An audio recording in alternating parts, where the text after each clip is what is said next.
but I was a self-mutilator. And I used to just slice myself up. I would cut as a way of something would happen, and there would be an undeniable mark that something had happened. I would etch it so deep into my body that nobody could take away my truth from me. Cutting is something that I developed as a skill set after I attempted suicide. I was 9. I got to see a perspective of childhood that was completely different. Children that were born dying and knew it. My lead counselor ended up grooming me as her sexual partner. Wow, things don't seem to get any easier. I mean, they do, I promise. It just takes a few decades to get there. This is an inspiring conversation with Adi Marie. She's had one of the most difficult childhoods I've ever heard of, which is a big thing to say coming from someone who spent the past 10 years working with people's deepest traumas. She lived things no child should ever experience, and yet she became one of the most inspiring and loving people I've met. She is a natural poet. The words she chooses to speak in her everyday conversations come out in a way that is simply an absolute pleasure to listen to. I am sure that you will notice that too. Get ready for an incredible story of hope and resilience. Ladies and gentlemen, Adi Marie. I think I might want to start by sharing with the audience how I told you to come, which was by saying something like, Adi, your story is so intense and brutal that you should not be doing healing work right now. You should be in Skid Row shooting heroin and being a drug addict in the streets. I mean, obviously, it's not that you should be doing that, or I want that for you, obviously. Is people with your story are much more likely to end in that position. That's what I meant with should, right? Than where you're at today. And instead, you have become this incredible human being that has overcome so much. And so that's how I brought you to the channel, so that you could share a little bit of that story. Part of what I want to say, just even in response to that, it's not that I haven't had my experiences on the streets. It's ironically, some of my first experiences with plant medicine were just 2 blocks away from Skid Row. Mm-hmm. And so like truly my introduction to this work in many ways was in the heart of where my story belongs, just in a different facet and in the medicine room component of it. I think where I'd like to start sharing, and where I feel this is relevant, is there's this joke. I think it's a bit of a joke, but in earnest, where one doesn't choose to become a shaman. Life chooses the path that creates that which is shamanic in you. Mm-hmm. And that's one of the contexts of my life that has really helped me just synergize all of my experiences. My trauma history started really young. I was about 3 when I started experiencing sexual abuse from a close family member, and had my outreach for help, my expressing to people in positions of power in my life, that was, my reality was very quickly and immediately denied. And I was continually exposed and re-exposed to those interactions. You were 3. 3 or 4. Wow, that's so young. Do you remember? I remember the first time it happened, yes. And then after that, it just kind of blurred a bit. And so I think this was just this thing that catalyzed a concentration of pain in me. I was also living in a home environment where there was a lot of volatility. My mother had really severe mental illness issues that weren't diagnosed. We didn't know. She had a pretty intense borderline personality disorder and just a lot of narcissism. Like, the whole reason she had children was to feed her emotional need of fulfillment. Mm-hmm. Which unfortunately is not uncommon. Yeah. A lot of people, I notice that when they want to have children, there is very little amount of thought put into, is this child going to be brought to a place of love where everything is going to be nurtured and cared for, or is it my need? And of course, I think without that need, probably humanity wouldn't exist if we wouldn't have that selfish impulse, if you will. But I think we're at a stage where we have the awareness to ask ourselves that question so that we can bring a child into a much better environment. Absolutely. I completely agree. Both my parents, for context, I'm first generation American. You're also Latino Americano. And so I was born into a family of refugees, essentially, and refugees from horrific civil wars. And my father just carried over so many of the demons that he was raised with. And I think under the pressure of trying to adapt to a country that didn't want him, to having a new family, to having a really draining partner, demanding, volatile partner, and little children around, like, really exacerbated a lot of his emotional bandwidth. And he was really explosive. He was extremely volatile. He had some really harsh disciplinarian concepts, to the point where, like, my father lost full custody of all his children just for how severe the abuse was. How does that kind of upbringing as a child impacted who you are today, and maybe what happened later? Because obviously we're just scratching the surface about what comes after all of this. I think the biggest impacts were I couldn't trust the people that I was supposed to for safety. And in many ways, I learned that people weren't safe. There was this interesting phenomenon where I was forced into a very cognizant awareness that the adults were lying. I just found myself realizing that there was this facade that everyone was playing into, and behind it there was this dark, vicious reality that people weren't capable of acknowledging, willing to acknowledge, or take responsibility for. So I think it led to a lot of distrust. It also led to a lot of ferality. Like, there's a lot of me that still felt very raw and animalistic, being mistreated the ways that I was. And so from a very early age, there wasn't a sense of safety. And when I sought safety, I was punished. And any kind of expression of dissatisfaction, upset, pain, there was usually consequences too, which were worse. So there was really intense internalization, and a lot of isolation.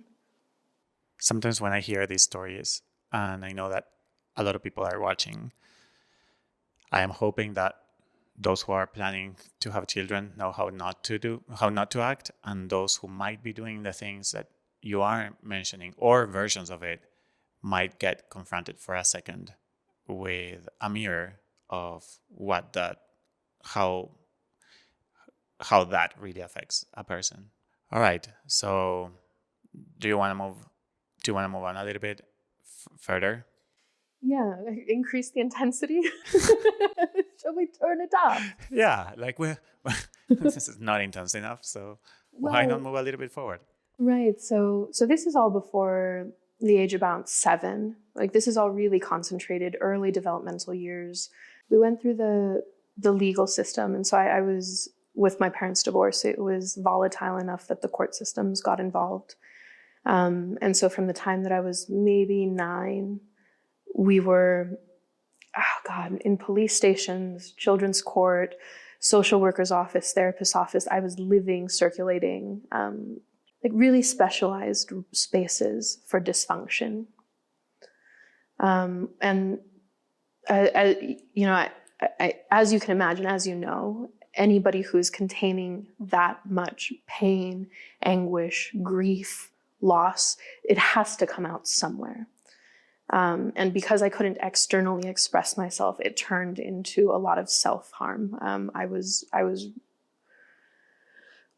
Looking back and remembering, like, what a 10-year-old child looks like, it's heartbreaking. But I was a self-mutilator, and I used to just slice myself up. And part of what that served as a function, it wasn't something that was compulsive until much later, until a dependency on the behavior came about. Part of the the abuse cycle that I was in was denying the reality that I was existing in. I was very often told that experiences I had didn't happen. Ooh, that can be so confusing, and especially for a child. Wow. And not just by perpetrators of those experiences, but then the surrounding culture and environment, because there was such a different public face and collective experience of these people. And so the way that I used this maladaptive coping skill was I would cut as a way of something would happen and there would be an undeniable mark that something had happened. I would etch it so deep into my body that nobody could take away my truth from me. That's absolutely amazing. I've obviously encountered many people who had that kind of behavior for an array of different reasons. I think this also can enlighten the audience on why children or teenagers decide to start cutting themselves. It's like, what's wrong with them? It's like, well, upbringing and needs unmet and all of that. But I've never heard it the way you are talking about it, as a proof that whatever happened to you happened, so that it couldn't continue to be denied. Wow, that's really powerful. I feel like one of the gifts and graces of God is this just beautiful machine of a brain. I have survived and self-resourced so many things that statistically I shouldn't have, as you pointed out earlier. The other thing that really helped with was really profound disassociation. And so I had this very real experience, this engulfing experience where I didn't know what was real and what wasn't. And so pain as a cue back into my body of just, I feel this. I cannot not be here just for a moment to come back in. There came a point where I just ran out of skin.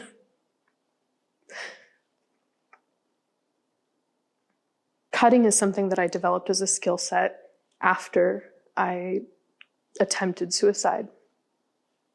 I was 9. One of the things that came up was my mother, in one of her manipulative strategies, told me that if I didn't comply with something or behave in a certain way, she was going to go send me to live with somebody who was hurting me, to give up custody. She didn't want me anymore. And at that point, I was absolutely certain that death was a better option. I can understand that. So I went and found a heart rate medication, took an entire bottle. And as I started fading out I sat myself out on the porch to have a beautiful view as I was leaving. And as I was fading out of consciousness, I flashed this, what I call future remembering. Now I call future remembering. I flashed this awareness of what would happen immediately after my death. I experienced my mother finding me, my sisters finding me, and the trauma that I would invariably cause by my choice and actions. And I realized I couldn't do that to the people that I love. So I told my mother what I had just done. I was rushed to the hospital. I had my stomach pumped. And I remember my father, when he showed up, held me to his chest and said, if you just wanted attention, all you had to do was ask.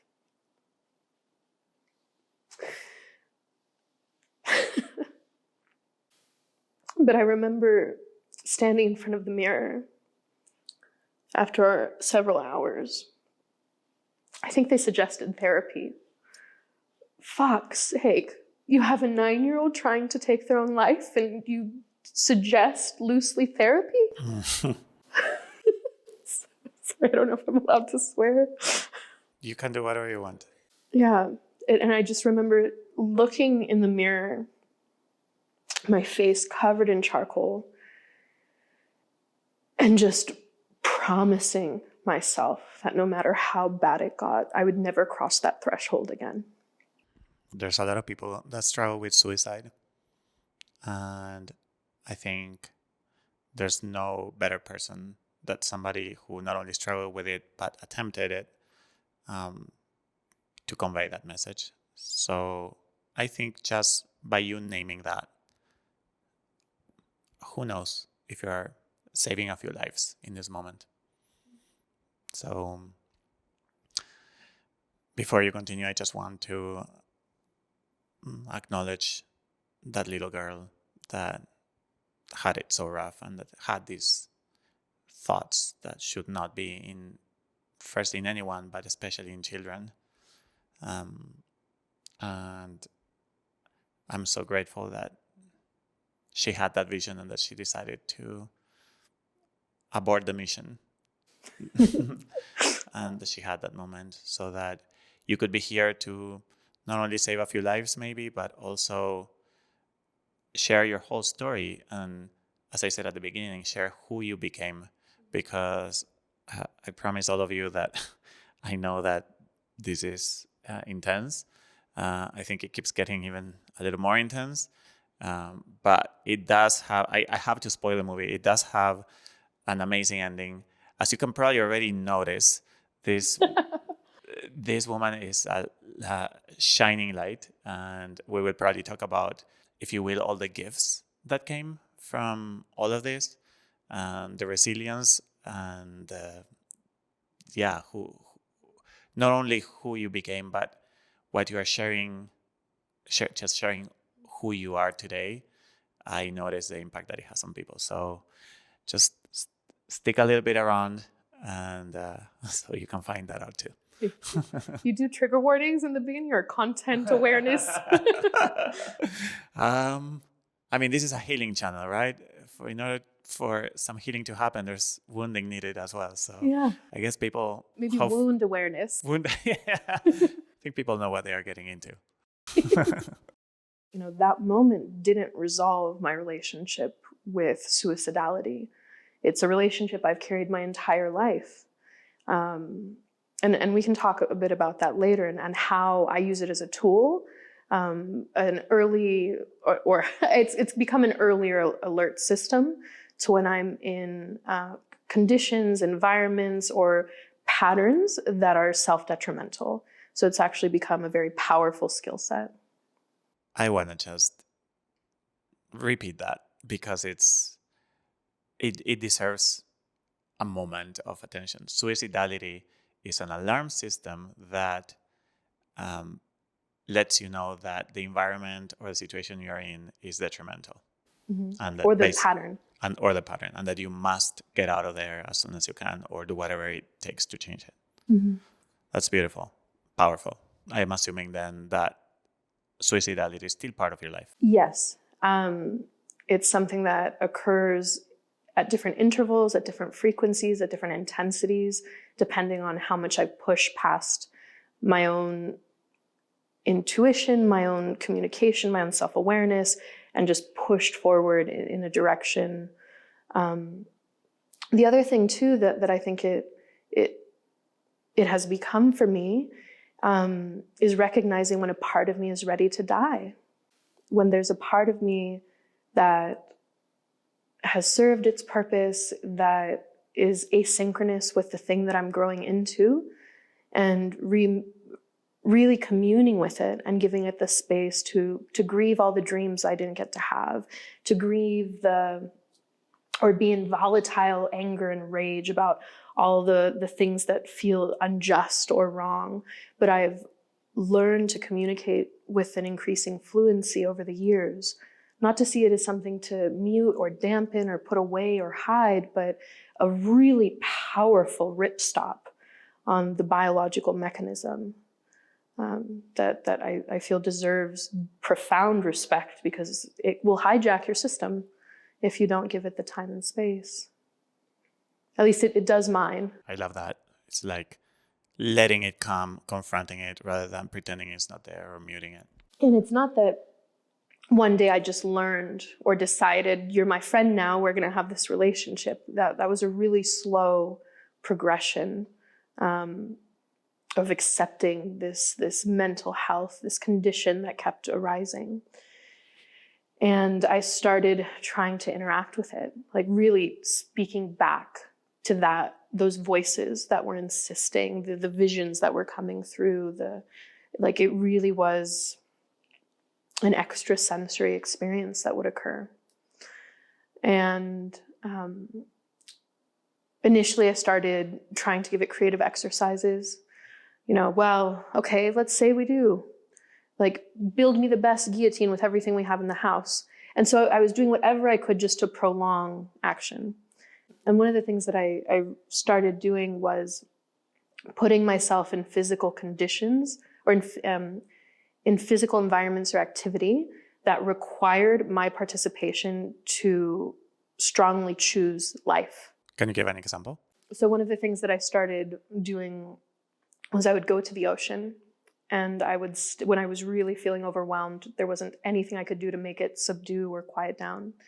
I'd go to the ocean, and I can swim, just for clarity, and go to the part of the tide line where the waves would just start rolling me and knocking me, and I would have to literally fight for my life to get back to shore. And so I was biologically creating a duress of near death where it was like I was neuropatterning a radical choice for life. I was fighting for my life. I have so many goosebumps right now. Another thing that I was doing was I would rock climb over bodies of water. And again, it would be, I'm just doing this thing physically to choose an action that reinforces life. And so every step, if I fell, I'd fall into water, I'd be safe.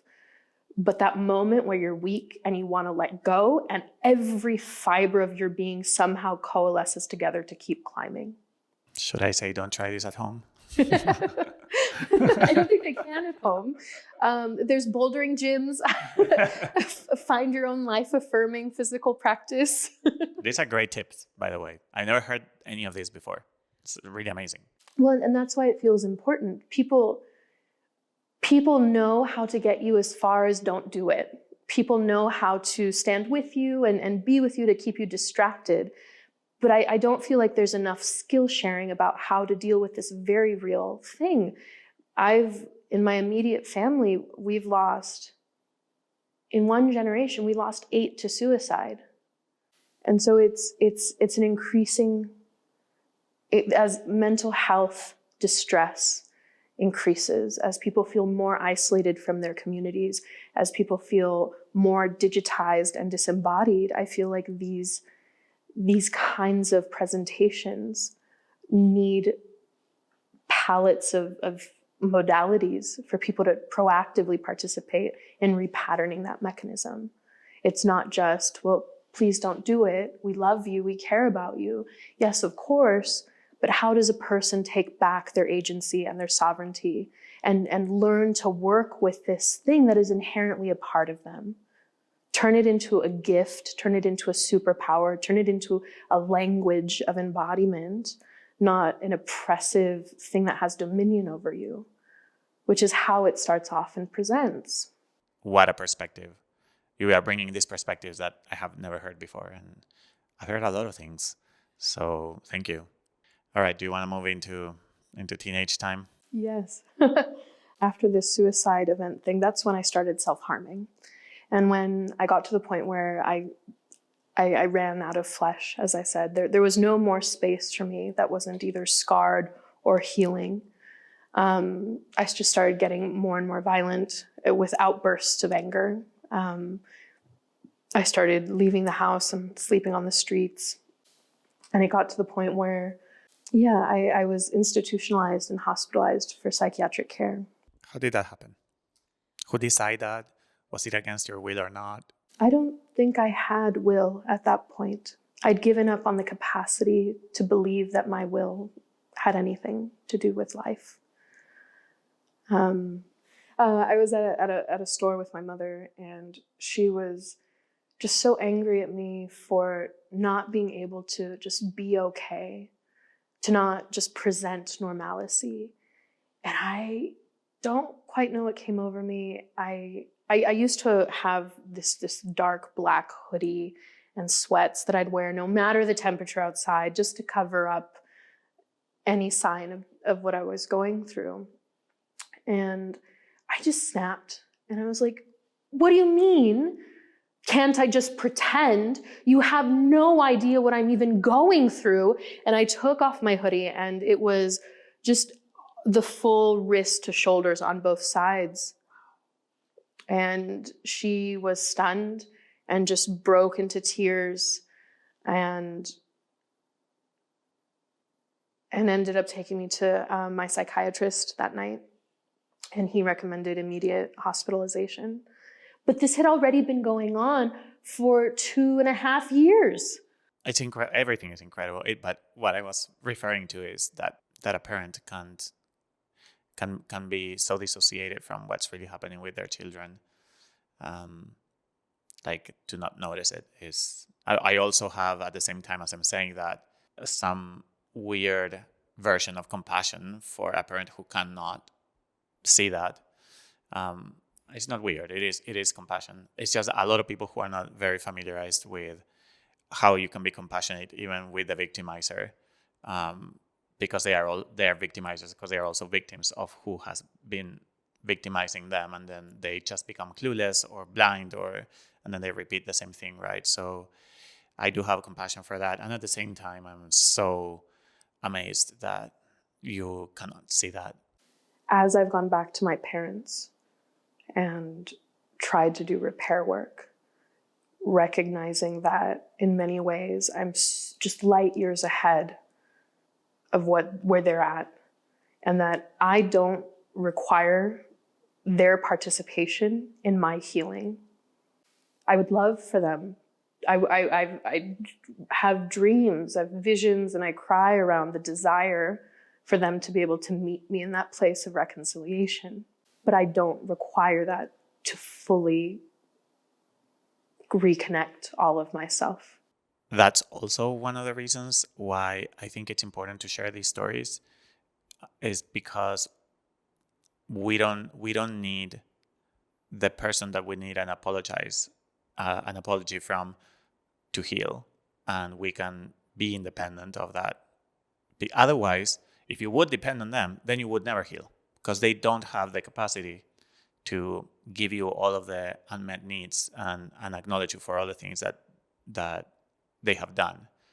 So the capacity to do it yourself is so important to develop. And the fact that you manage, and that we have a living proof of it, I also hope that works as inspiration for people who might be going through a version of that. I hope so. The other thing that feels really important to say is this is the burden of generational and intergenerational trauma. Because as far as both of my parents were concerned, my life at that time, the entirety of it has been so much better than anything that they went through. Including everything that you were going through. I think so.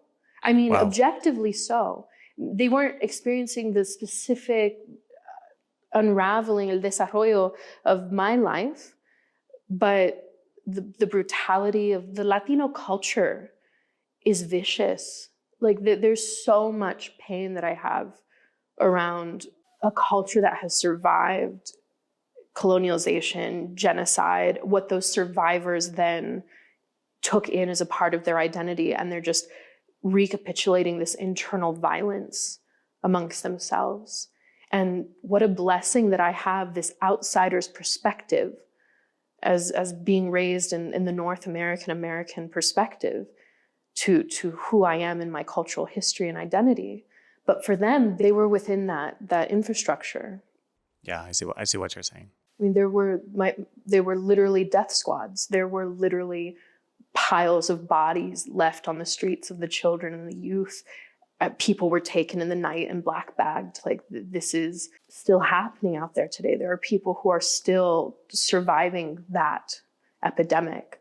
And so however horrifying my experiences were and are, and the impact that's had on me, it's still somehow better than the thing that I came from and that they came from. I think that's a really important perspective for anyone who has struggled with improper parenting, that it is likely, not 100% sure, but very likely that whatever experience you had might have been already filtered through the experience that they had, which could have had a lot more pain. You maybe heard some hesitation while I was saying that, and that is because that sometimes is used as a form of dismissing the pain that the person has gone, or at least a lot of people do that. So as I was saying that, I was like, oh, well, don't use that as an excuse to, like, you had it the worst you could have had it, and for that child, there's nothing that could be worse, and that is as valid as any other form of pain. And I completely agree with you. In no way am I excusing the responsibility that they have for their choices and actions. The reason that I came to that for myself, especially when I was isolated from my family in those years in hospitalization, all I had was myself as a reference point to my life. Compassion was the kindest neurochemical state that I could create around my experiences and around my caretakers.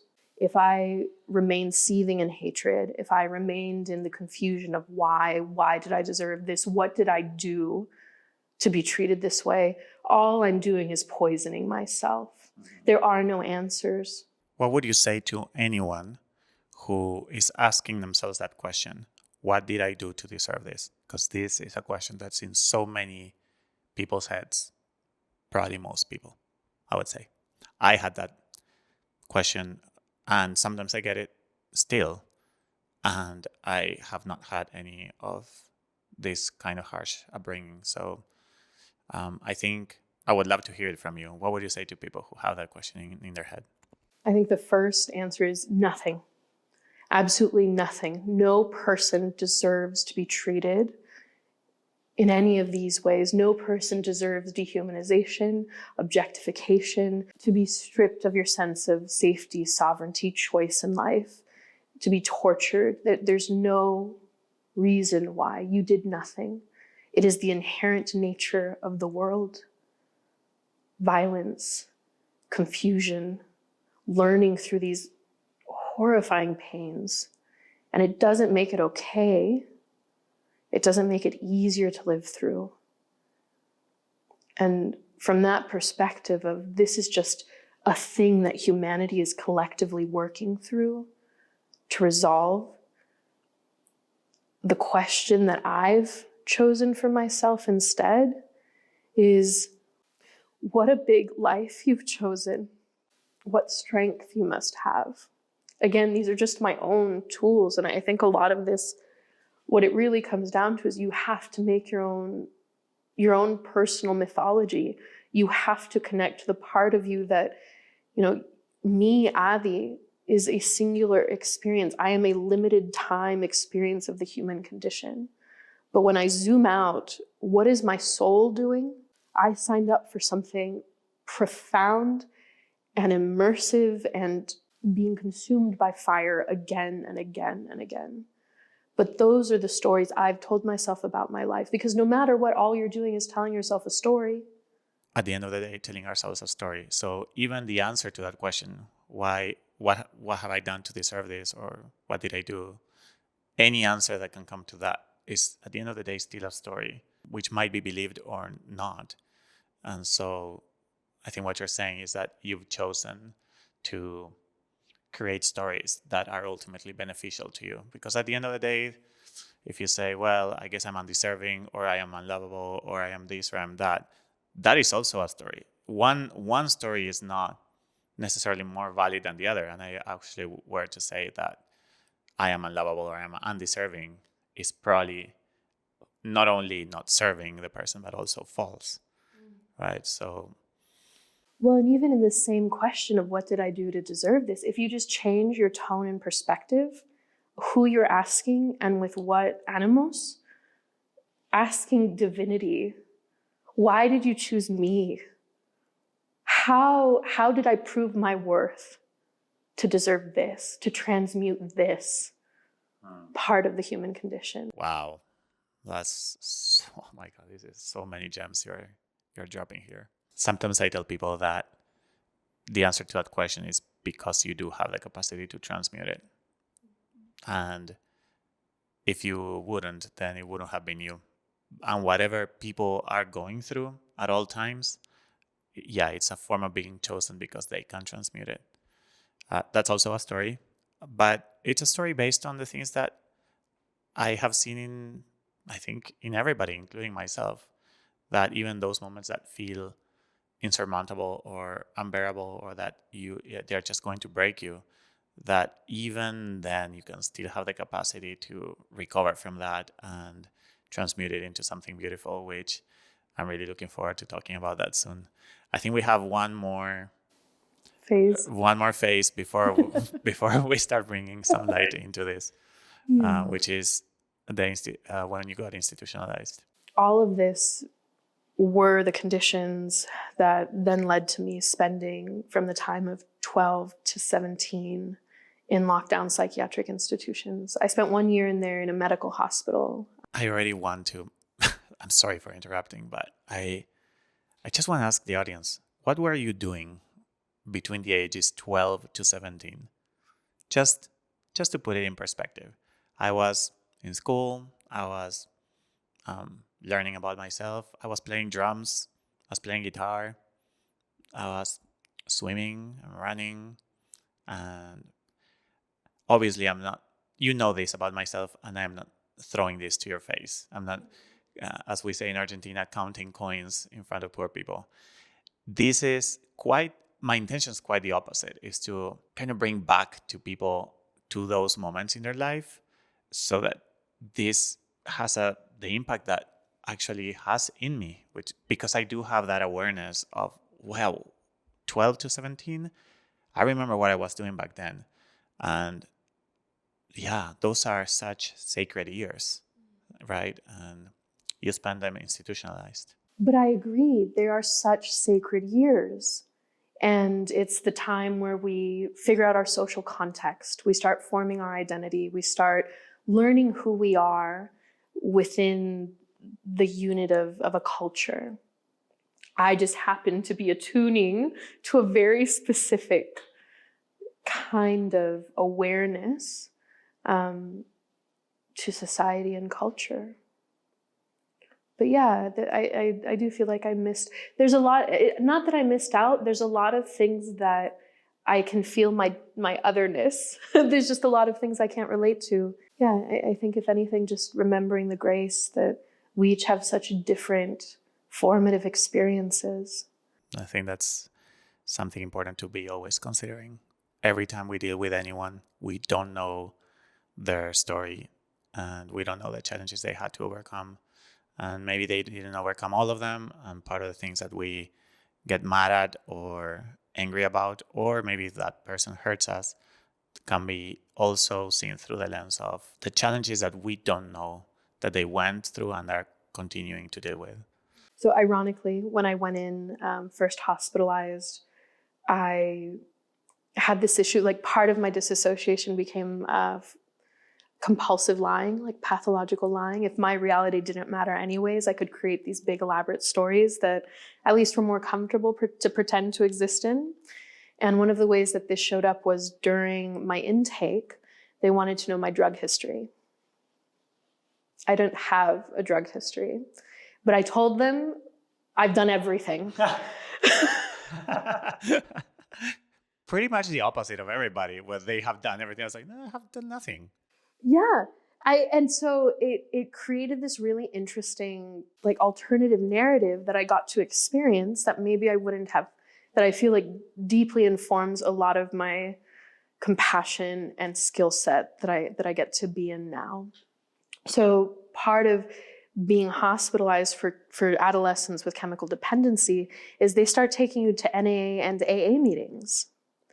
And so I spent a good few years every day, being in rooms of adults telling their life stories, being so vulnerable, being so honest, being so transparent, being emotionalized about it was, I can't tell you how healing it was to have been raised in an environment where everyone was pretending, because the everybody thought of you was more important than who you actually were, to suddenly be in this environment where everyone was telling the truth. Wow.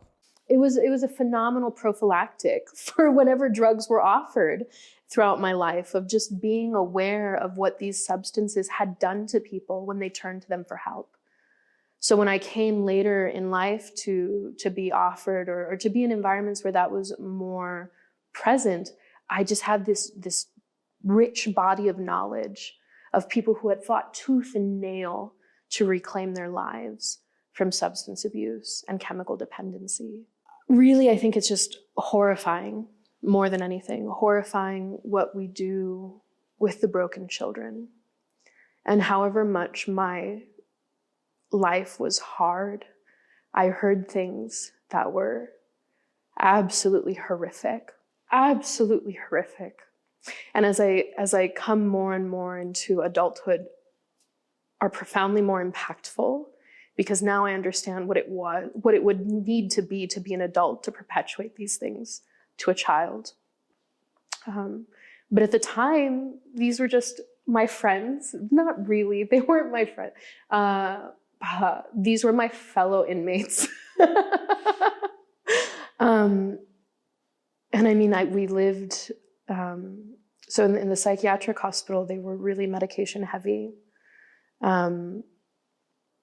And it got to the point where my pancreas started digesting all of my internal organs, and I lived in a medical hospital where I got to see a perspective of childhood that was completely different. Children that were born dying and knew it. Children who were overcoming brain tumors and cancers. Children who were facing death and needing to come to terms with it just as their lives. And I mean like 9-year-olds, 13-year-olds, 15-year-olds, 17-year-olds, that they were just getting a slice of the pie that is the human condition, that is miraculous to have seen their resilience.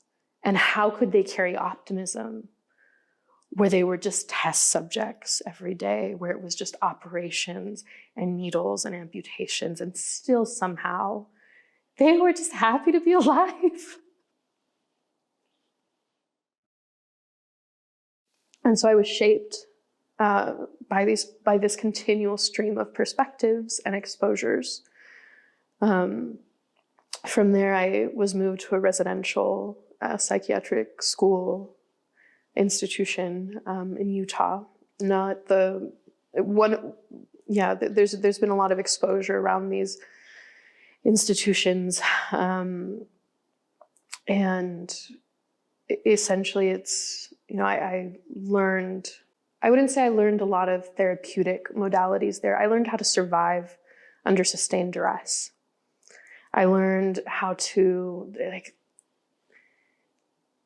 I learned how to adapt. I learned how to please my handlers.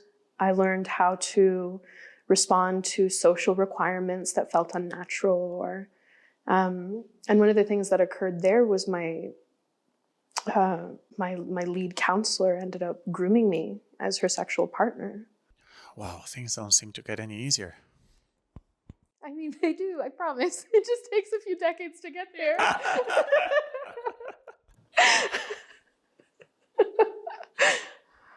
I love your sense of humor. I can imagine maybe sense of humor was also a form of survival mechanism. Not then. I was completely numb. I was a completely different person. Yeah, nothing could move me emotionally. I was completely mute. I really wouldn't communicate. Me and reality had this like numbing buffer where I felt, if anything, I possibly wasn't real and didn't exist, and that I was just observing things happening. Felt like a first person or an MMO game. I really didn't have any sense of having a life to be lived. I was subject to a purgatory. And so one of the things that occurred was this therapeutic practitioner. She was responsible for 18 girls at any given time. She'd been there for 20 years. She was 38. I was 16 when she started this process. I don't know how intentional it was on her end, but I feel like this is important for people who experience the fawn reflex as a part of a maladaptive strategy to predation or abuse or power dynamics. As far as I knew, this was the first nonviolent sexual experience that I was having. She was somebody who literally controlled my quality of life to the most minuscule restrictions. There were literally rooms with nothing but a window and a drain in the floor that girls got locked in for weeks at a time sometimes. And I learned and adapted quickly enough that I never experienced that space.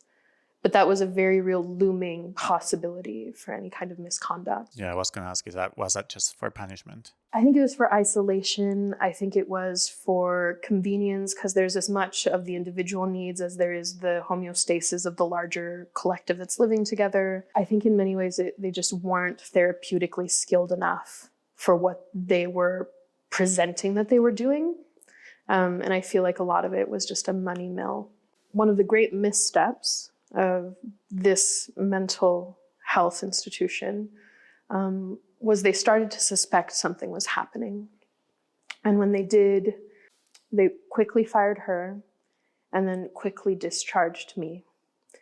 So instead of providing me with more care, instead of providing me with resources, asking what my experience was, asking if I was being abused, they decided to waive liability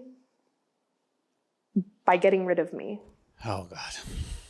So what should have, in an ideal world, been an environment that takes somebody out of an acute duress state to recalibrate, you're rehabilitating the person, you're rehabilitating and educating the family, instead compounded its own set of traumas, reinforcing the distrust of adults, reinforcing the trust of therapeutic practitioners or people who are there to be on your behalf. A lot more questioning. Like my identity was really just, I just felt absolutely, I felt like my purpose, I felt like my purpose in life was to take abuse. So after such an upbringing from age 3 to, what was this, 17, with seemingly no break when it comes to neglect, abuse, and repetition of that and reinforcement of that, what happened to start? I don't even know how to ask it. Like, how did you start healing? How did you become who you became today? How did that process start? How do you get yourself out of such a deep, ingrained story and hole? I'm so amazed already. I don't even know what you're going to say, but I know who you are today, and I'm so curious. So when I was discharged and went back home, instead of being brought back into my family, my mother decided to give that counselor full custody of me and sent me back to go live with her. And so I stayed living with her for another 2 years. And when I aged out of her preference, I found myself homeless on the streets. And so while you had your adolescence to explore the world, to indulge your curiosities, to test reality, I was coming into it for the first time at 18, 19, of just even having the option to walk down the street, of being allowed outside with shoes on. One of the things that started happening, one of the things that I was diagnosed with was like major depression, CPTSD. But what started coming in is what could have been mislabeled as psychosis. I started having profound spiritual, it's almost like a filter or a layer of reality was happening that not everybody was privy to. I was having these profound, spontaneous, self-evoked spiritual initiations. somehow in the midst of all of this, all of those developmental years, I sat down when I was 10, 11, and had my first meditation. I was raised in a strictly Catholic environment. There was no space for that at all. But I lit some candles, sat down, and had an out-of-body meditation completely, a fully transcendental experience. There were several things that are a part of who I am today and who I've been perennially, that kind of just like little respites for my soul that were a part of my experience. And when I was no longer in these highly observed environments, these regimented environments, I really got to experience myself more fully.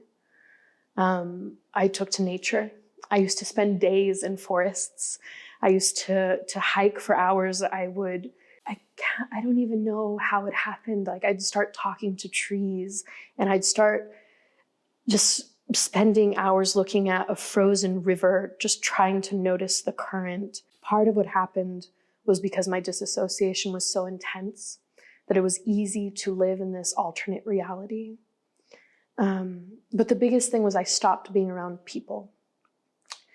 And when I was with nature, I felt like nature was communicating back. I would pray and I would feel angelic beings communicate with me and respond with me, to me. I also got a job. Actually, my introduction to the world of plant medicine, my first job in the world was as at a school of natural healing that specialized in naturopathic medicine and herbalism. So I started getting curious as I'm falling in love with nature as the most beautiful, safe space that I'd ever experienced. I started learning the human translations of these plants that I was communicating with or having these special experiences with. And, what does passion flower tea do when you drink it over time? It's an antidepressant and a hypnotic, but what does that mean? What does it mean to eat maracuya? What does it mean to see this bloom? And so I was having it's like this intermediary experience between the human context of nature in a therapeutic medicinal context that was being supported by a lot of education, but having this otherworldly experience with nature that was first person and deeply personal and like communion. I feel like what those experiences gave me was the first footholds where I could really fall in love with life. I love the sound of that. Yes. And even the things that we like to vilify or historically have stories and animosity towards, like a snake is just being a snake. A wolf is just hungry. Don't get between a bear and her cubs. Nature is just nature. It's not personal. And there was an inherent safety in that. As long as I was self-aware and respectful of the balance of the web, it would be fine. What's a part of it that made you fall in love with life the most about this experience, if you were to summarize it? The subtle, exquisite beauty. I remember looking up into a snowstorm and just watching snowflakes fall, and as they came closer to my face, noticing how intricately detailed and absolutely unique every single one was. There wasn't a repetition in the storm. It was the shudder of leaves in an aspen forest that was one tree that would send the entire one rippling into a shimmering until the entire mountain had that sound. I actually really resonate with that in maybe a little bit of a different way, but I understand what that feels like. I think what's coming up is my favorite movie is Amélie. And one of the reasons why I love that movie so much is because the main character, for those who haven't watched it, pays attention to those little moments of life.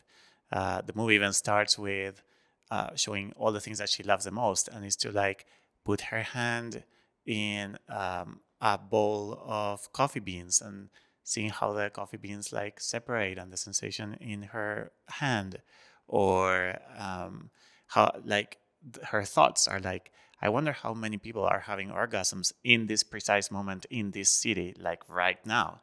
And like this kind of like little, I don't know what you are talking about really reminded me of that. And um, it's interesting because even though I haven't gone through anywhere close to the experiences you are talking about, I'm also in love with life, and this aspect is one of them. So I feel I resonate a lot with what you're saying.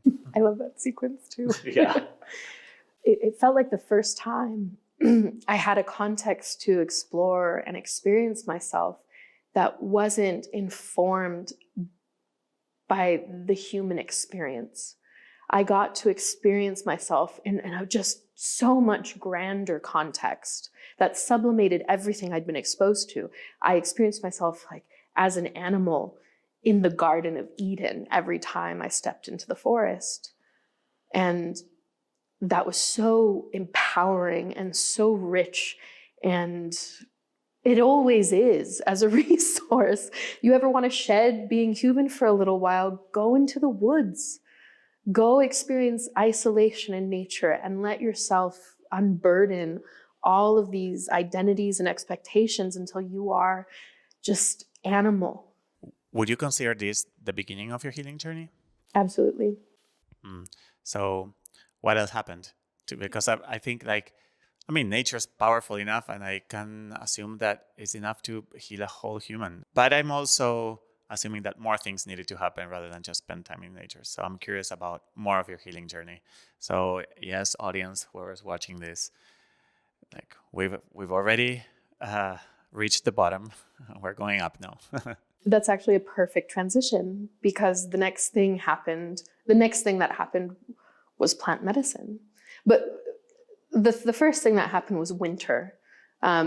So I just needed to relocate because I was homeless on the streets while all this was happening.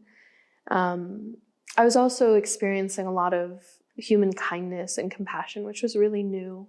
When I came to Southern California, there was a happenstance connection where I connected with a few people, a collective that were living in a home that were pretty involved in the spiritual, new age, healing arts. Some old school hippies back from the 70s, generation ahead of me. They were, I don't know if you're familiar with Agape, of course you are. So I got introduced to this community. I also was introduced to marijuana for the first time. And I hesitate saying my first plant medicine experience was with cannabis. I can definitely say that for myself. Well, part of why I'm hesitant about it is as we've come into legalization, I feel like this beautiful sacrament of a plant has been desanctified and turned into a recreational access point that mimics more of like the dampening, dulling, disconnecting aspects of coping. And so I think that that's where I feel hesitant. I absolutely want people to know that all of these plants that we're starting to turn to societally are powerful doorways and keys to consciousness. But with any of them, it's how we approach them and why that determines whether they give you medicine or perpetuate malice, is one of the ways that I've heard that phrased. So they can either become your poison, or they can be the thing that brings you into the next evolution of yourself. The timing of this comment is very on point, very interesting, because as we're recording this, I'm also recording a full-on video on marijuana, one that has taken me months to write because I did not know how to write it in a way that it was going to land with everybody. And I'm talking about many of the things that you are talking about here. So you can basically say anything you want about it, because a few weeks from now, I'm going to be releasing a very complete video on the topic of cannabis. So whatever you don't cover now, I'll probably get you covered in a few weeks. I appreciate that so much. I feel like this may sound silly to say, but I feel like it's one of the plants we should go back and not rescue, but I feel like we should recontextualize it culturally, societally. So I really appreciate you doing that work, because she saved my life. And I really genuinely mean that. So in the midst of all of that, I was being exposed to a spiritual community that felt like it was speaking to an aspect of divinity and God that I experienced firsthand. It was a way of experiencing spirituality that was profoundly empowering. It gave first-person access to whatever it is that you choose to name that presence, whatever the keeper of the fabric of reality is, that coalescence. It felt very harmonizing for me. And there was something also really profound in being immersed in Black culture and the Los Angeles African American community, because I felt like I was around a culture and community that had overcome horrific adversity together and still joyously lived vivaciously and vibrantly and were in process of self-actualization in such an exquisite, inviting way. So that was like medicine to my soul. There's also some deep connections for me being Cuban, connecting to Africa and the way our cultures formed together as a part of the slave trades that passed through the Caribbean. My first experience of learning how to hold open a portal, I was trained by Senegalese drummers, and it was a group of 40 men holding open a rhythm, and to be transported back in time to experience this ancient practice first person. It was the most primal form of high magic. Nice. Yeah. So there was an external structure that I think helped me integrate what I was experiencing in my medicine journeys.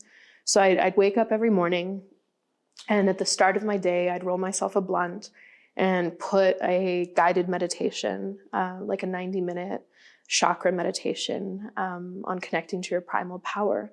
I would smoke and I would sit there and hold, and I would let myself be guided through my energy body. And each time I would pray with this role of both tobacco and cannabis and ask it to teach me. I so wish that would be the approach that the world has toward this plant. You know, when we started saying like you could have ended up in Skid Row or but for some reason, certain people end up going in certain unique directions that people that had it much easier didn't. And I think the chances of you using cannabis in such a conscious way with, I would say, probably no guidance, because cannabis doesn't have really any guidance. Like, everybody starts in their teenage years or maybe early 20s, which was my case. And it's just with friends, is to have fun, is to taste the food and notice how much different it tastes, like all of these things. So to not have any of that and start already your process with any form of plant, but especially with this one in such a conscious way, I think that speaks to who you are internally before or in spite of anything that happens to you. And that's something that I wanted to accentuate and to put out there, because I am marveled and in awe of these kind of qualities that certain humans exhibit. And I think this one deserves a lot of acknowledgement. Yeah, I'm just kind of caught because I don't know what that quality is that you're talking about, because I recognize it. And but as you're saying it, the thing that comes to mind is to have lived in such profound and continual darkness for so long, all I wanted to see in life was the light. Like any glimmer of light, of hope, of love, of those things, as soon as they shimmered through, it's like I would do whatever I could to sustain a connection with that facet of reality.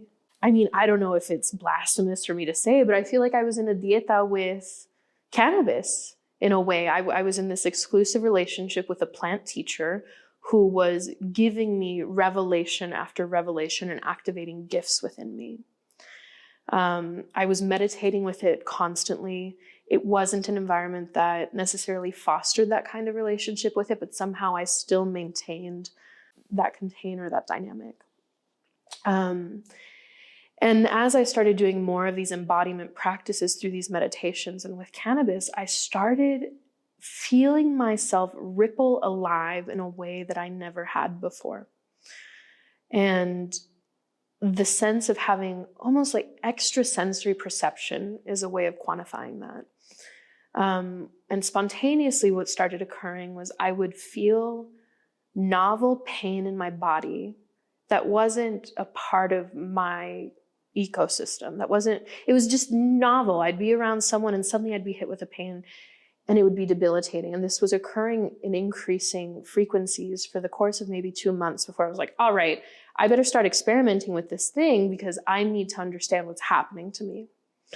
And so I noticed that it would also dissipate when I moved away from someone. So I finally got up the courage to ask somebody, like, I have this strange request. Do you mind if I touch you here? And I touched them where I was, it was in the back of my back. I touched them where I experienced pain. And as soon as I touched them, a heat current moved through my body. My pain went away and they just melted. They expressed this deep alleviating sigh.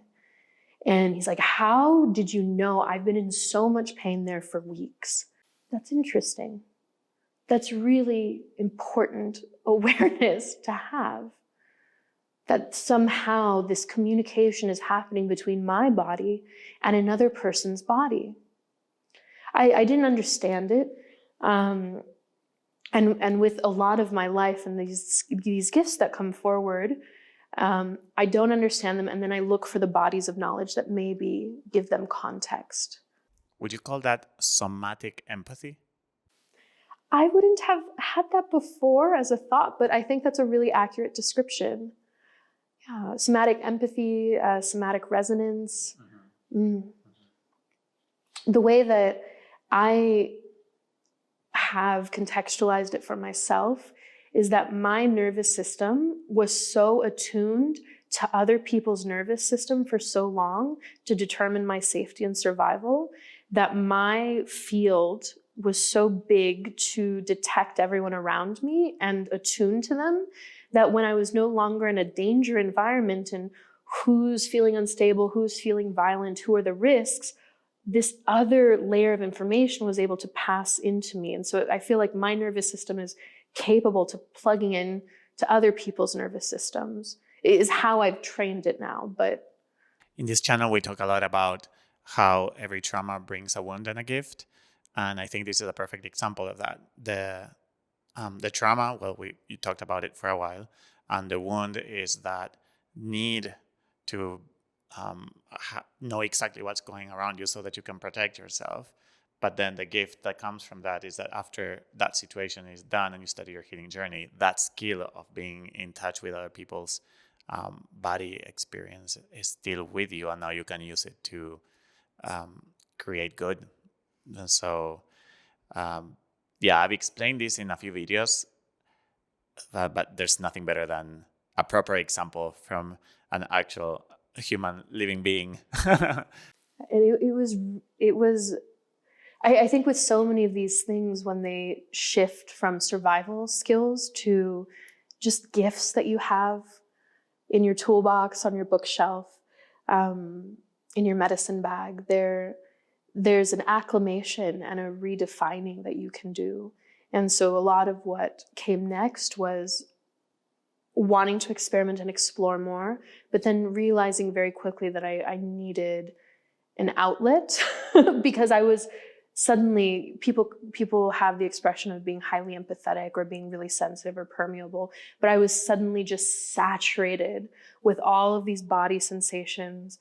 The other thing that also I don't usually share with people because it's an odd thing as a very logically oriented creature, where I feel like a lot of my experience has been that my reality is only validated if I can logically and academically explain the phenomenon, so that there is sensitivity there. And I think that's really important to say too. I don't agree with that system. Like the first person experience is valid information inherently on its own. And the language and the context we choose to create around it is how societally we come to understand these things. But it doesn't negate that you're having a completely unique manifestation and iteration of what it means to be human. And so when I would touch people, one of the things that would start happening is I'd start hearing voices and I'd start getting visuals. And after a while, I started telling people what I was seeing and hearing. And the reactions that they were having, they would have really profound emotional releases. They would say that this was exactly a scenario that had occurred in their life. And enough of these individual instances that weren't related to each other, these people didn't know each other, for me was enough to move forward with like, okay, this is this is something that's actually happening. I need to develop this skill. So amidst all of these gifts that were emerging with the body work, I was also in this meditative relationship with cannabis. I was also at Agape, where I was doing a lot of community service. I was participating in a lot of their programs, and then connected with a group called the Peace Players. I was part of a collective of peace activism as an artist for many years at this time as well. So a lot of community, just infusion and being present with a lot of people in different stages of suffering and hardship. So again, I'm just acclimating to this sensitization towards cultural pain, need, and self-resourcing for upliftment and healing. There was a practice that I was also doing. So while I was meditating in the mornings, in the evenings, because I think with any practice, like if you can meditate at home in the comfort of your cushion while all the conditions are right, great. But if you can live in a walking meditation out in the world where the environment is bombarding you with whatever it feels to bombard you with, that's when you're really in a place of discipline. And so, again, I don't recommend this at home, but this is what I considered my training. I was self-initiating in these trainings. Again, I would smoke, and then I would ride the subways at night here in Los Angeles, around 1, 2 in the morning, and I would hold loving presence with all of the chaos of the underground of Los Angeles as a city, just traveling. And the whole purpose was literally to hold loving kindness and compassion and presence, benevolent presence as a meditation. And so I took it to the streets. Like I really was in this embodied lifestyle of these things that I was learning. So when I was feeling that I needed to do something with this skill or this gift that was emerging through touch, I found myself enrolled in massage school. I don't really know what happened. I don't remember it happening.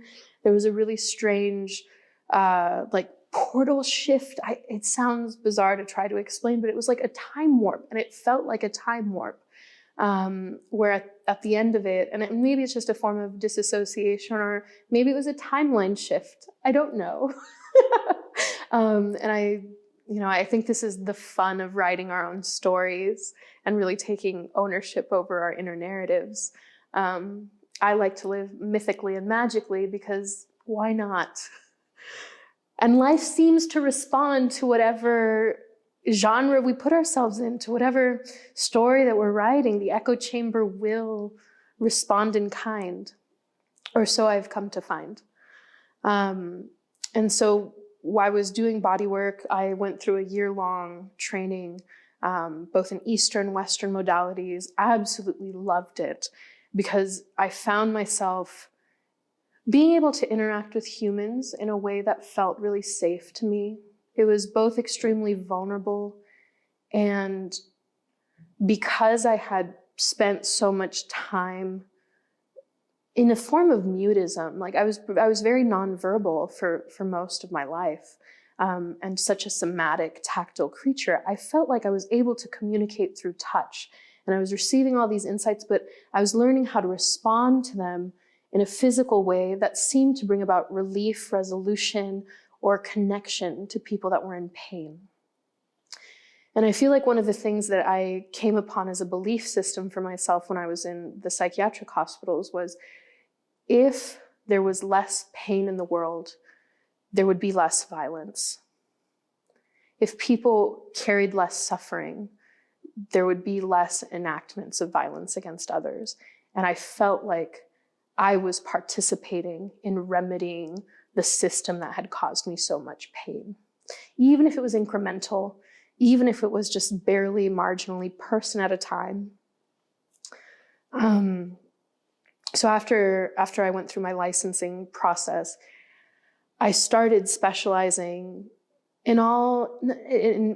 started specializing in so many of the modalities that can help people in the situations that I was in and exposed to and saturated by. I got training in medical massage. Like, my youngest patient, my youngest client was 8 days old. Like a NICU baby who was born premature, and all they needed was touch just to keep them here.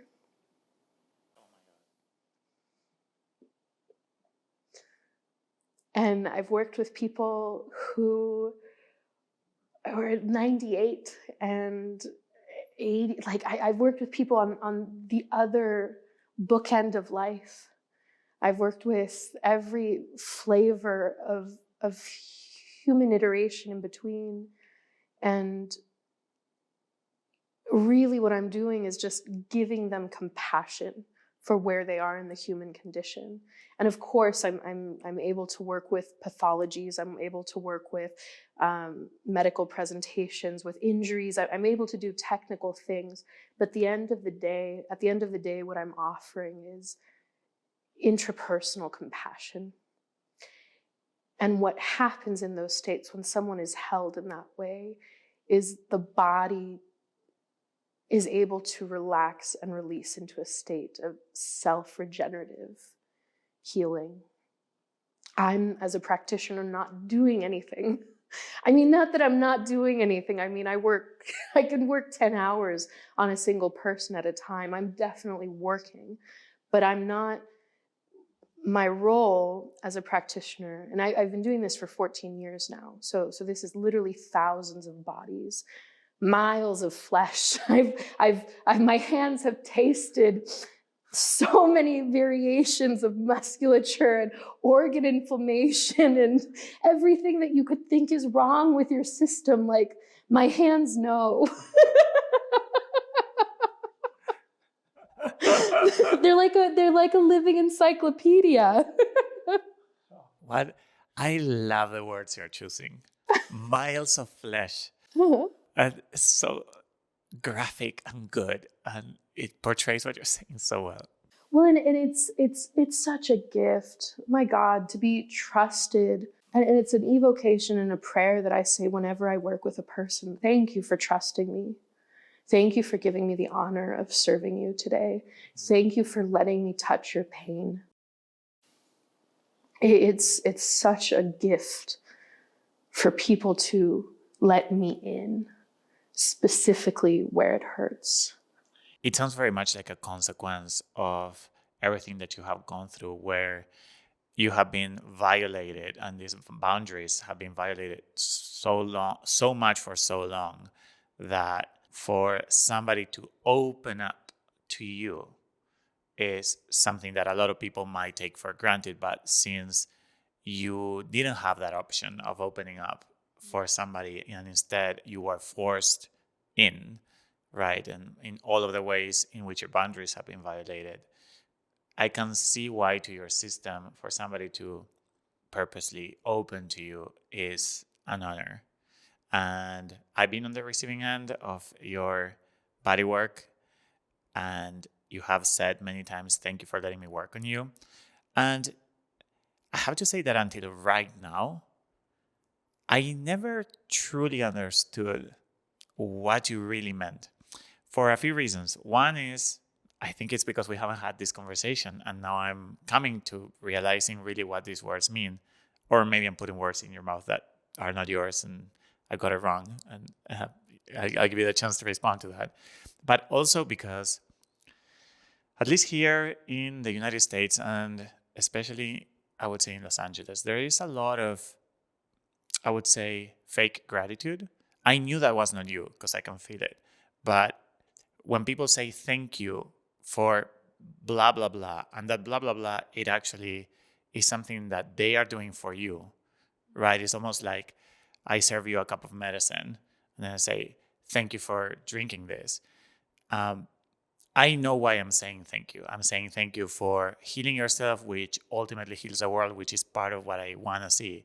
I'm saying thank you for your bravery because it inspires me. And like there's a lot of other things, but it is also very common for people to not really mean it.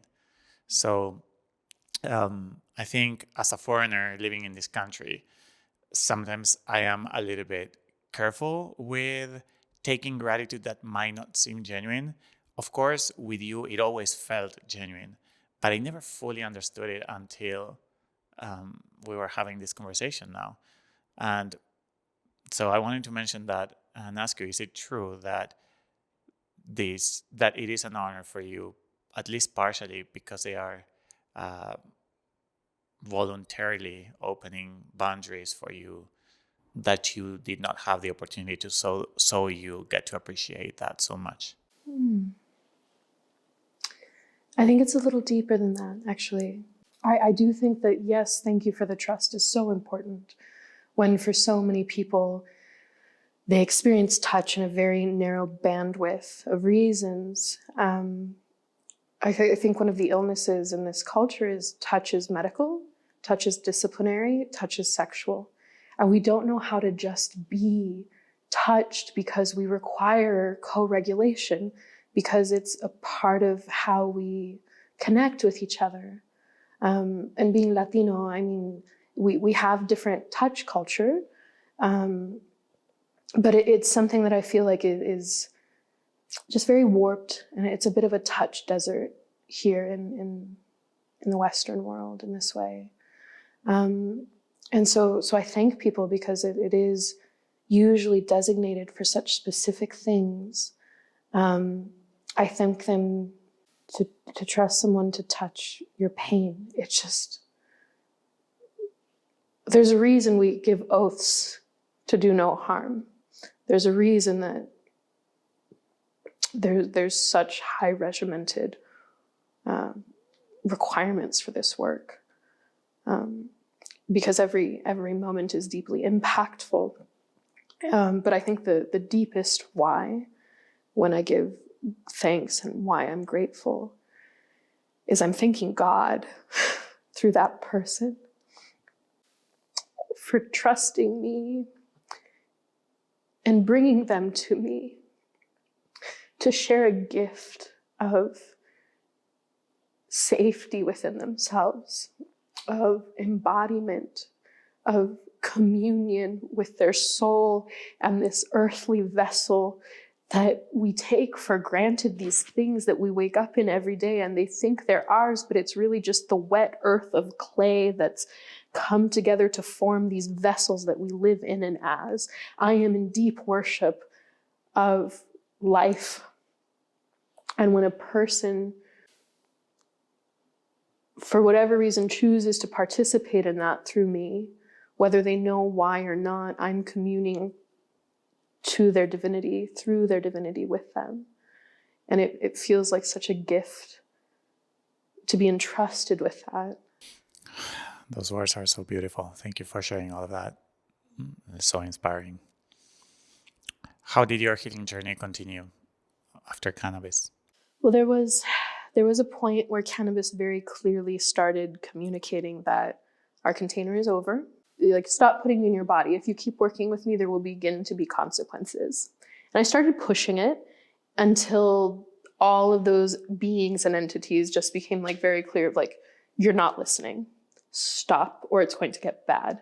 And I think I had one really, really bad experience that was just so punctuating of listen to this guiding voice. So I spent several years just without that relationship, without that assistance. I didn't turn to any other medicines. I wasn't working with anything else. If anything, I was deeply dropped into learning from the bodies. That was really the next chapter. The tapestry of learning was through my relationship with the healing modality I was practicing, and connecting more deeply with indigenous medicine and traditions. And there was a point where I remember asking Spirit it was several years later after that changed and I was incubating, that I asked Spirit for the next level of my personal evolution. And I just remember being ready. And it's one of those things, again, where it's just like the subtle energy will speak and knowing what to do and how to listen. And I was introduced by a mutual friend to a mutual friend of ours. And I was gifted a plant medicine retreat with Ayahuasca, Huachuma, Iboga. I met the 3 master teachers, having never heard of these plants before. Oh my God, even this part of the story is incredible. I'd never heard of them. I think one person once, years and years ago when I was in the cannabis, was like, has anyone mentioned ayahuasca to you? And I was like, I have no idea what that is. He's like, when it shows up, pay attention, you'll be ready. And that was it. So I didn't know what this was. The guiding voice in me was saying, trust. I was still very skeptical. It was a new acquaintance. We'd never met before, but I trusted the mutual friend. And the day of the retreat, it was a 10-day retreat. The day of the retreat, I didn't do any research. I was told not to, which now I don't agree with that approach. There's ways of informing people without predetermining their expectations around an experience. I think an issue here is that a lot of the research that you might do if you look on the internet for these plants is not going to be applied to you. Yes. And to the ceremonies that are being held here. So if you search for Iboga, it's going to be mainly talking about as a treatment for addiction to opiates, right? And there's not that, and there is a lot of like, be careful because your heart might stop. And when you read the things on the internet, it feels both scary and unrelatable. And I know those things not to be true, meaning it's not just for opiate addiction. And in order for your heart to stop, so many things need to go wrong and the chances are extremely low. Or if you look for ayahuasca, maybe now there's a little bit more stories of ceremonies in the West, but it's still a lot of it is jungle medicine, what happens in the jungle, scary stories from there. And so I think part of the reason why some people might tell you not to do much research is because of that. So generally speaking, I also tell people not to do much research, but I do give them as much information as I believe that they should have. So anyway, that was a side note. You didn't have any research or information provided to me. It was just do this thing, come to this retreat, and that's really all I was given. Meet in this loft studio downtown. We're gonna put you in a van, and then we're gonna drive somewhere. And it was a bizarre thing because I remember just like, this is crazy. I'm not gonna trust these random people to take me for a week. Who knows where to do what? Come on, I know better. But I'm glad you didn't. Well, but here's what happened. I woke up that morning and it was almost like a marionette who was having their strings pulled. My animating force that was not from my conscious mind woke me up, packed my bags, and the whole time I'm like, what am I doing? I'm not really going. I don't even know what this is. I water fasted the whole week ahead of time. So like I knew what I was preparing for was profoundly sacred from a place that wasn't of a mental knowing or a cognitive knowing. Packed all my things. And then I literally remember like walking out the door and going like, I guess I'm going. Caught myself on a bus, went. We were driven up to Cambria where they had rented a private location and residence for us to have our journey and our ceremony in, a small group of participants. And it was like the thing that I'd been having a relationship with my whole life suddenly was able to reach through the veil of reality and just cradle me. Unconditional love. It was like every echo that is the fabric of the universe is just unconditional love. And I had, and the format that we were in, we were working with a few plant teachers sequentially. I got to meet Huachuma the next day. We were at the ocean and dropped into a meditation, and there was a baby dolphin in the ocean rolling in the waves. And I ran and held this dead little dolphin in the ocean. And that was that was just such a peak experience of just the communion of nature. I'm so, so grateful I got to experience my first plant medicine experience with these teachers in a nature-rich environment. I really felt the way that the ecosphere was a part of that connection, a part of those learnings. Met with Iboga, a very light journey compared to what I've experienced since, but it's still, the effect of that lasted for an entire year. My life was completely changed in that the way that I experienced life was completely changed. It was like I had been liberated from just shells of fortifying like iron and just I'm just a lot of shackles, a lot of imprisonment. And I got to experience a sense of freedom within myself that was completely new to me then. The retreat center actually asked me to stay. Like at the end of the retreat, they're like, you're amazing. We'd love to have you here. We're looking for a groundskeeper. So I was graced with the gift of being able to stay in the medicine room for an entire year and to take care of international travelers passing through, to revisit the same beaches, to continue in connection with that new awareness that I had. I started going to ceremonies more regularly, and in that we met.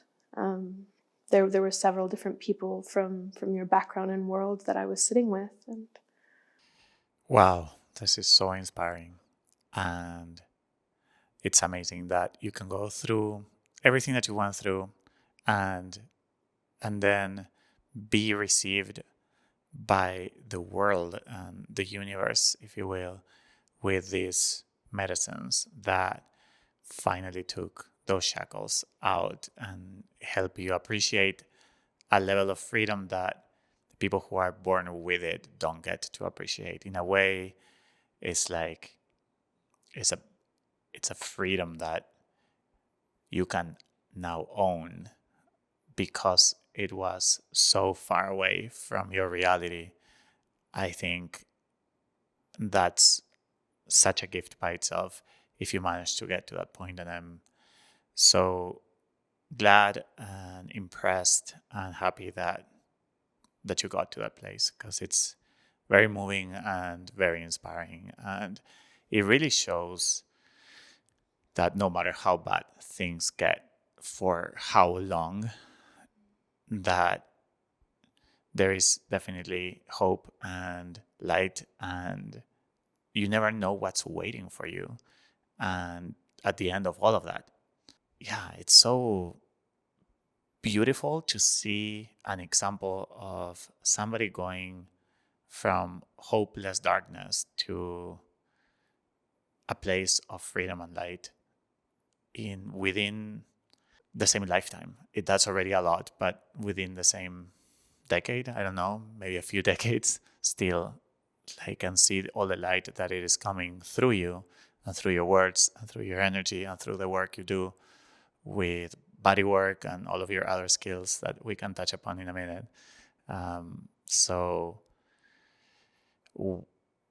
what an incredible human being you are, Adi. And thank you for sharing everything you're sharing with me and with the world. There's so many people, and it's been 10 years since that experience, at least 10. And one of the things that I have the privilege of being a part of now is supporting as a guardian in many medicine communities. But I've witnessed and experienced so many people go through a similar kind of revelation and senses of freedoms. How I experienced myself. I think that's the biggest change. I almost feel like, I feel really like, I don't want it to come across, I don't want it to be misconstrued, because I really feel like I've worked in my life to become who I am. And at the same time, the amount of freedom that I experienced without having to work for it, like I didn't struggle through this arduous journey. It was just the cocoon of unconditional, benevolent, consummate love. You're talking about the plant medicine journey itself, right? Yes. Yes. Yeah, that is a really good point.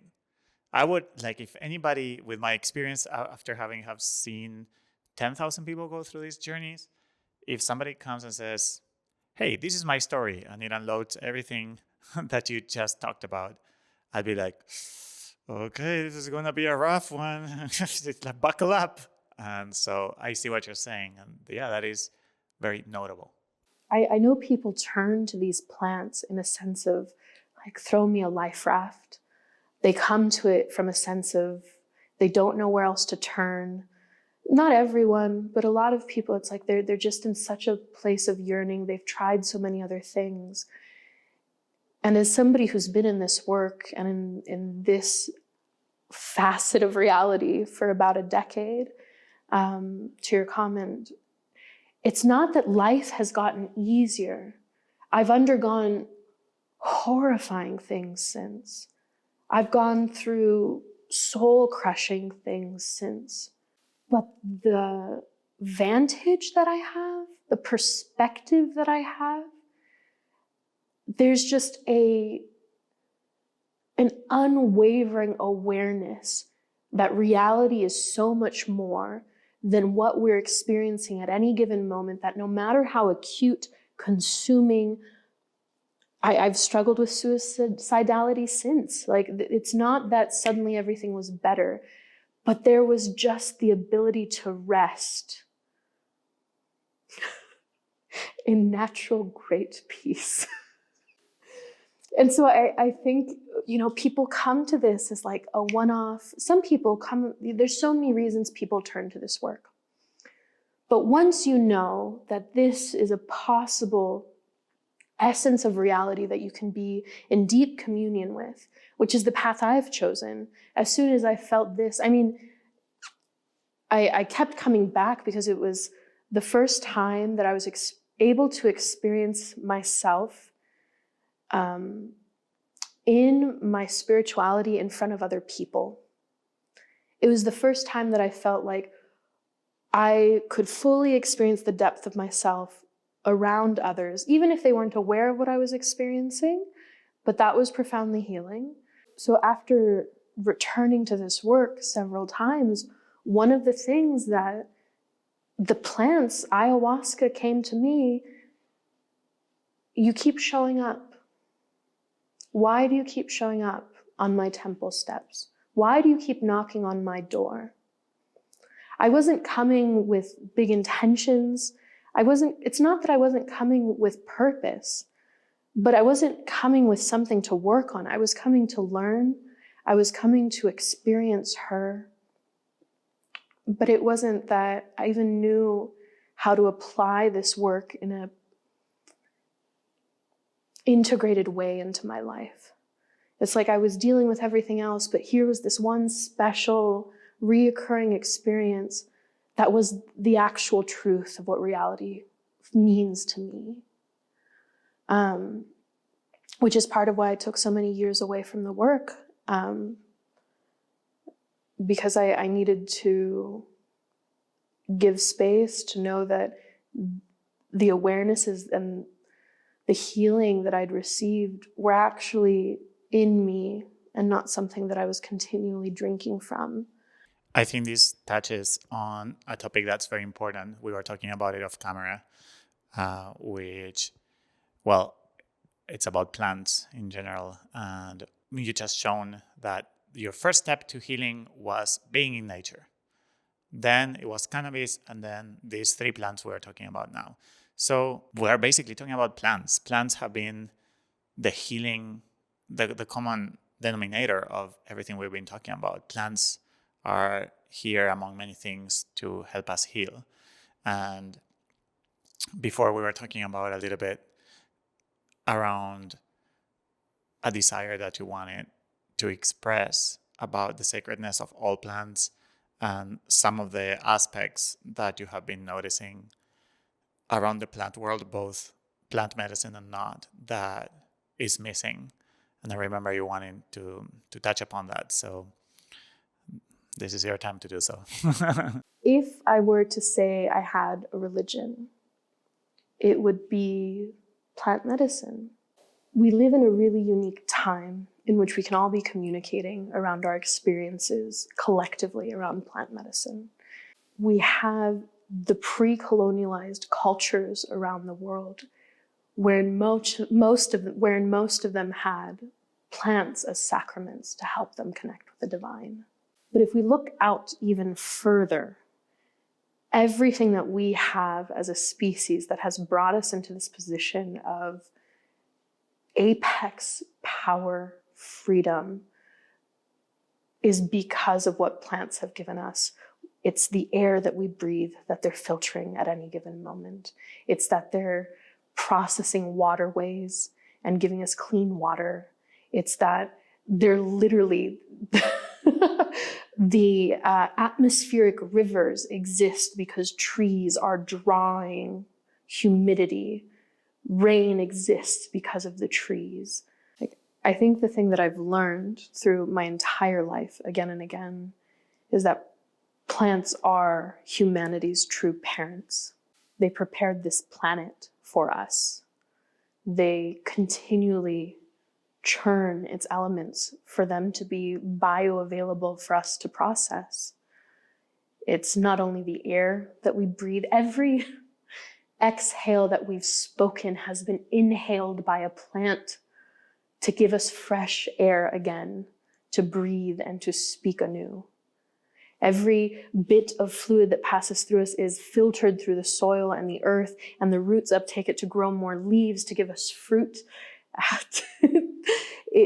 The agricultural revolution happened because plants allowed a flexibility in our relationship with them. We owe them everything, in my humble opinion.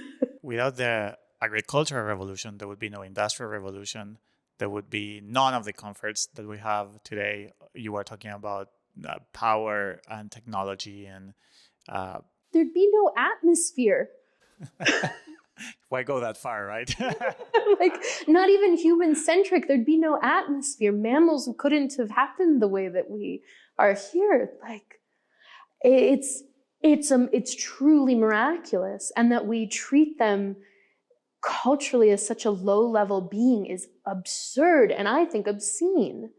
And the privilege that we have on this frontier of modern contextualization of ancient technology that is sacramental plant medicine, is that now we can communicate cross-culturally about these practices that have been in isolation for tens of thousands of years in some cases. And what are the implications of that for humanity? That plants fostered our sense of consciousness. But also, what does it mean that we now have plants that are able to communicate in a way that they biochemically communicate in a way that we can translate and process cognitively? Using our dreamscape, they can communicate through us in a cognitive language that's archetypal and symbological that we can experience deeply personally to us. I've tried so many times to blend what you're talking about. One of my channel mottos is that I bridge the science and spirit, and both by trying to speak the language of science and spirit, I tried so many times to explain how plants like ayahuasca and the ones we're talking about communicate with us. And I felt like I could never do really a good job at it. It always felt like if I would be a sciencey person, like an atheist or skeptic, like super sciencey, what I have said around it would not have landed all the way. And if I would be a super spiritual person, it would also have not like the sciencey part. And I believe the way you just put it was perfect for that. Like the way in which these plants communicate using our dreamscape and our way of interpreting. So I just wanted to say that because it's super cool. Thank you. Plant nerds unite. But that's been a lot of my work. Is I have this deep first person relationship, but as a therapeutic practitioner, how do I learn the many languages that contextualize this work, and how do I speak the many languages of the people that I'm supporting? If it's, if I'm applying something to help you with a bile dysfunction with your liver, I can phytochemically explain the mechanisms of action and why that's important. I can also, if it's a different kind of person, tell you a folk story about why the castor plant helps as a purgative. It's just, but that's the privilege that we have being in this era, that we have new technology to interpret what's always been there. And I think one of the things that if there were a place of urgency with that awareness is, from someone who came from an adolescence that was overly medicated, how different would my life have been had my family come together and given me a mushroom journey? Here, child, you're in pain. Let's go sit with the moon for a while. Let yourself howl into the night sky. Let the mountains ring with the resonance of your voice. Let yourself be cleansed by rivers. That's the world I want to live in.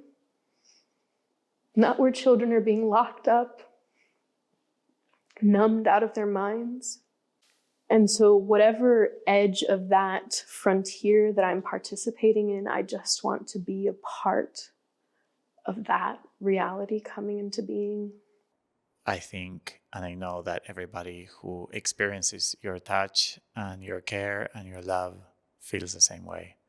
I, for once, have been in the receiving end of both being held by you and touched by you, and also have my body worked when I was in my deepest moments of training for Ironman and in so many other moments. And I know that I have not experienced anything like the way in which you work with bodies and how much you understand it and how much my body understands your touch too, and that reciprocal way of communication. So I'm going to be asking you in a minute, what is it that you do? But I can already tell whoever's watching this that if you want somebody to work on your body, you've already found that person.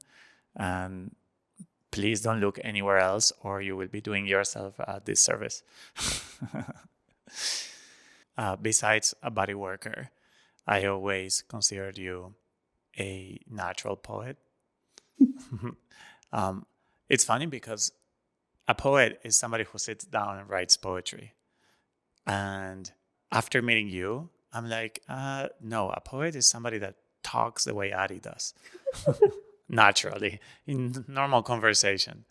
And yeah, I'm pretty sure the audience must have caught it by now. Like the words that come out of your mouth and the way in which they are placed and the order in which they come out are so just just such a pleasure to listen to, no matter what the topic is. So I just wanted to name that you're not just a body worker. You're a poet, as a natural poet. You're also an amazing artist, and you've been showing me today for the first time after years of knowing each other. Your art is really incredible. I'm showing it in screen right now as we speak. For those of you who are not just listening but also watching, and yeah, you can see how many skills this lady is equipped with. I really, the poetry thing, Ivan, that's a gift you gave me, the space to experience for myself. I mean, I've alluded to it a little bit, but like I really was a nonverbal creature. I didn't speak. All of this was inside, deeply inside. Part of it, I think, is that I didn't learn English till I started school, so I learned it academically. But you provided an environment, because you have sharing circles, where I had where I was called upon to speak deep truth. And yeah, whether it's channeling or spoken word poetry, you created and fostered an environment that let me access something profound within me, that I'm always amazed at how impactful it is for people. So thank you. The inspiring story that is you as a whole human being, not your story, but the story that is you, is what an honor to be a part of it and to witness it and to be here interviewing you. And I hope that the audience is also feeling honored to have listened to it. And I so wish for this to reach as many people as possible, because I know there is no chance that whoever made it this far is not inspired all the way from toe to head. So thank you for sharing all of that. And before we quit, I want to see if you have anything else that you want to say or leave the audience with. I think the most important thing that we need in these times is community. We have a lot of access to a lot of really powerful modalities. And I feel like community is the thing that will carry us through to see our dreams come into fruition. And you do so much to foster that. And this is just another way of creating community and being a beacon in the mire and the miasma of the internet of what is out there and what are options for people to find their own healing and light. Thank you, Adi. Would you like to be found? And if so, how can people find you? Thank you. Yes, I would absolutely love to serve whoever feels called or touched by this conversation, by what I've shared with my work, which is always evolving. There's putting together classes, group work for more accessibility, a lot of one-on-one care. And I love serving communities as well. So if there's people that want me to be a part of their space as a guardian or a support facilitator, I would love to bring my medicine to your medicine rooms.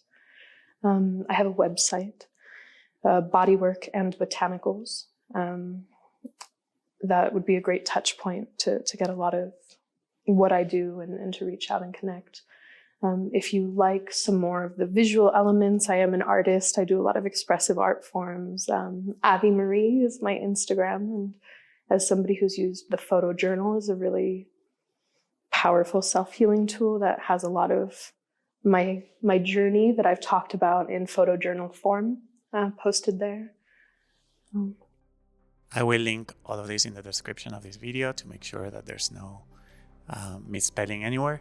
Thank you for coming here, for saying yes to sharing your story, for inspiring me and all of us, for who you became.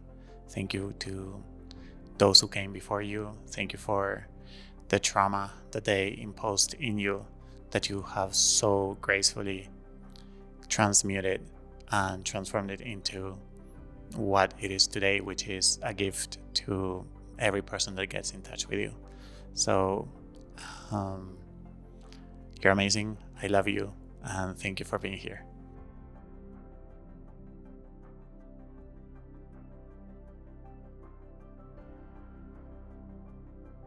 I hope you enjoyed this conversation with Adi Marie, and share it with whoever feels fit or right for you.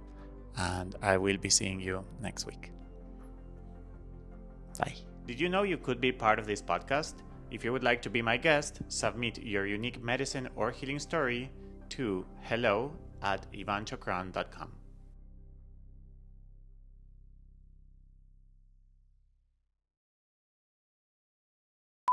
But there was just the ability to rest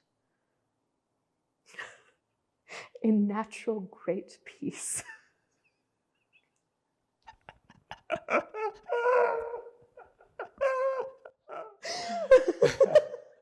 can't believe that just came out of my mouth.